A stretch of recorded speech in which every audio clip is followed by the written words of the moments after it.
हम तो नीचे बैठ जाए कि फोटो हमारो आई।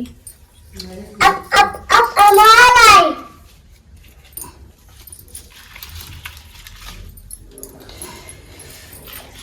बप्पा है सबके। ये मैंने छेका पंडित ये मैं लगा दिया। आज तुम्हारा पूजा है। आप हमारा पूजा है था। हाँ का नहीं अपन लगाओ। तुम्हारा पूजा है। हमारा पूजा नहीं, हमारा पूजा अतम। अब तब हमारा पूजा आई तब बर्थडे का कहा था। नहीं पत्ते लिए।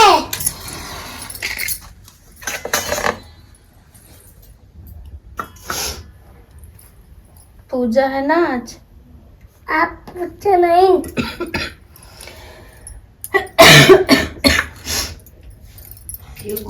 मोबाइल चला रहे हैं। आओ का करें पाए गए ना।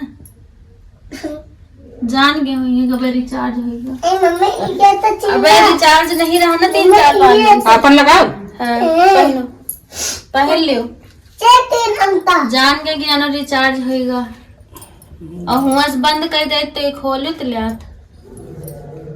जान जात सब। और कोई जान जात के रिचार्ज होगा। अबे फोन करत देखिन ना उनका ठीक है। दिमाग तुरंत लगाए कि फोन करी ना। बाकी तो है नहीं। क्या हुआ फोन रिचार्ज है कि नहीं। नहीं अबे यसु नाले ले यसु इस समय फोन नहीं छुआ जानत कि हमारा रिचार्ज।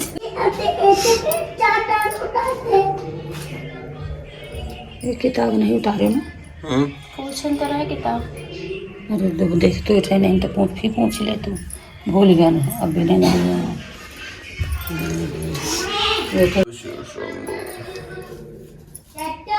भैया गाड़ी लोड हो जाए चल रहे हैं।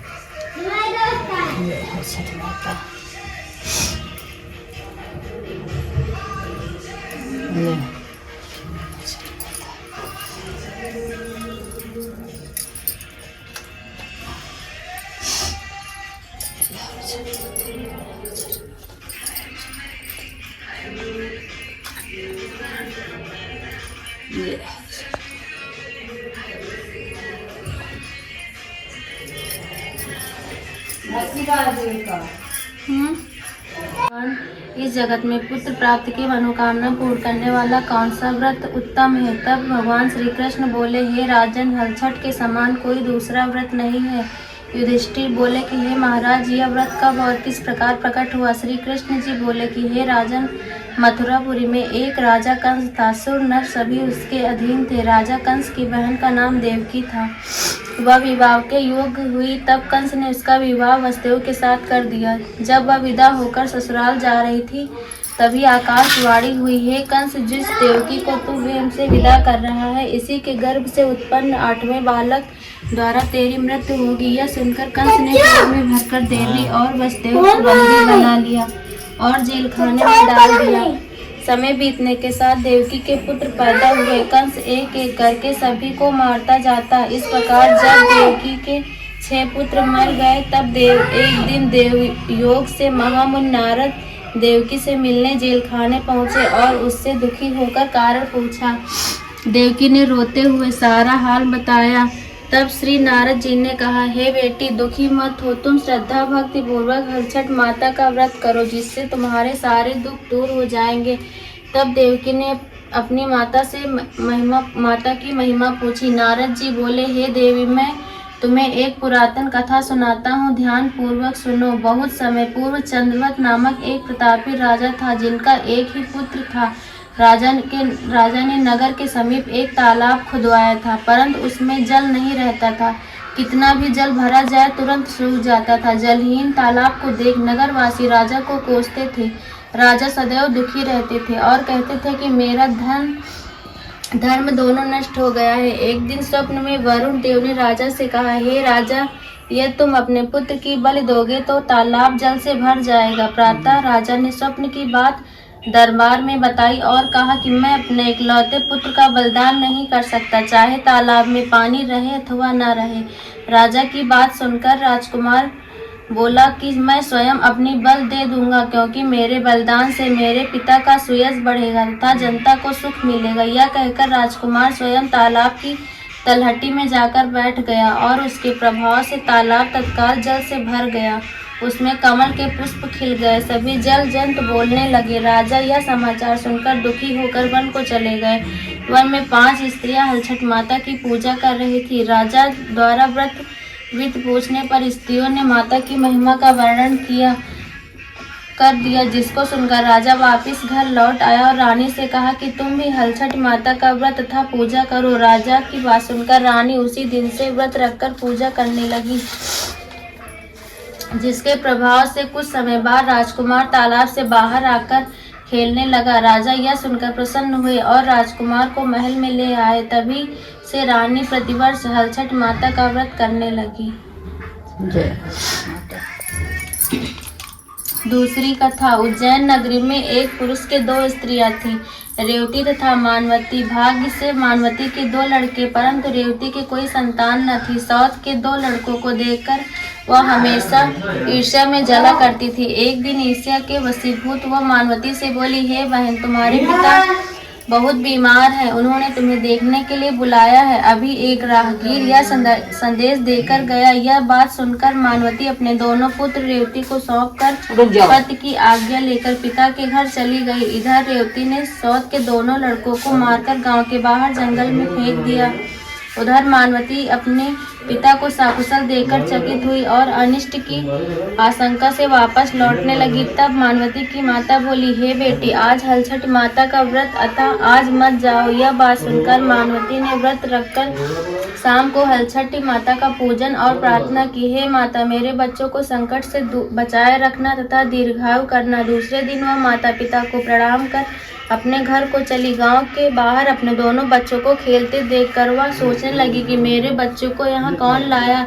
तब बच्चों ने कहा कि हमें तो विमाता रेवती ने मारकर यहाँ फेंक दिया था। सायंकाल देवी माता आकर हमें जीवन दान दे गई। इसे हलछठ माता की कृपा मानकर मानवती माता का गुणगान करती अपने घर को आई।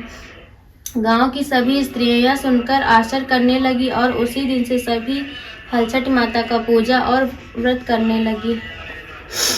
तीसरी कथा। दक्षिण दिशा में एक सुंदर नगर में एक धनवान ग्वाला रहता था। उसकी पत्नी अत्यंत चालाक तथा कंजूस थी। वह अपने 5 पुत्रों के साथ वह सुख से रहती थी। एक समय हलछठ के दिन वह ग्वालिन गाय के दही को भैंस का दही बताकर सारा दही बेच आई, जबकि इस दिन भैंस का दही लेने का विधान है। उसके इस पाप से 5 पुत्र मर गए। तब ग्वालिन माथा पटक पटक कर रोने लगी। इतने में उसकी एक पड़ोसन ने आकर उसका हाल चाल पूछा। उसने रोते हुए सारी बात बताई। तब वह बोले कि हे ग्वालन, तुम तुरंत सभी के घर जाकर वह दही वापस लेकर भैंस का दही देकर आओ। यह सुन ग्वालन सभी के घर जाकर वह दही वापस लेकर भैंस का दही दे आई, जिससे हलछठ माता का कोप शांत हो गया और उनकी कृपा से ग्वालिन के 5 पुत्र जीवित हो गए। वह ग्वालिन भी उस दिन से हलछठ माता का व्रत तथा पूजा करने लगी। अब उसका जीवन सुखमय व्यतीत होने लगा। चौथी कथा। दक्षिण दिशा में पहाड़ों के बीच सघन वन में एक गांव बसा हुआ था। उस गांव में एक स्त्रियों को पूजा करते देखकर उसने उन स्त्रियों के साथ बड़े ही प्रेम से माता की पूजा और अपने बच्चों के कल्याण के लिए माता से प्रार्थना की। उसने माता के इस व्रत को सदा करने का संकल्प किया। जब वह लकड़ी को लेकर वापस चली तो गांव के समीप पहुंचकर देखती कि उसके दोनों बच्चे खेल रहे हैं। उसने दोनों बच्चों को प्रेम से गोदी में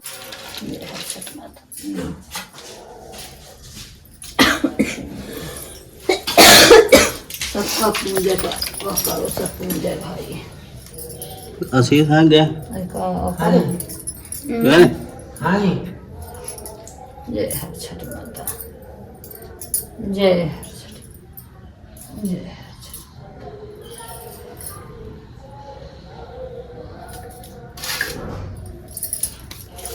चाट लिए बनाइए, चाट लिए तब तो लेगा स्वाद ना,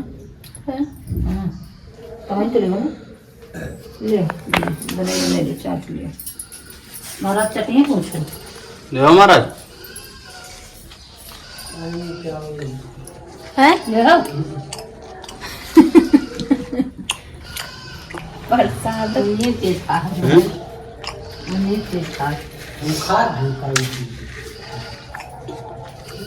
है कि गए गए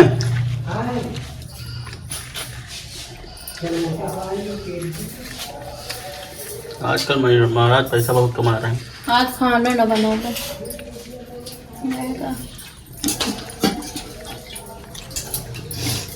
आजकल महाराज पैसा बहुत कमा रहे हैं। हमका बुद्धि दियो माता जी हम तो मोती दियो, और जो हमका विद्या दियो हम तो पिता दियो, और जो हम खूब पढ़ी लिखी हम तो पहले दीजिए, खूब बढ़िया पढ़ के डॉक्टर बन जाई। तो बोलना चाहिए। हाँ भैया हमारा डॉक्टर बन जाई। का बनी मैं भैया का बनी पढ़ पढ़ लिख लिख के पुलिस डॉक्टर बन जाई, पुलिस बन जाई, पुलिस की चोर पूछो सोई बहाना डॉक्टर बन एक दिन कहीं जाई। तुम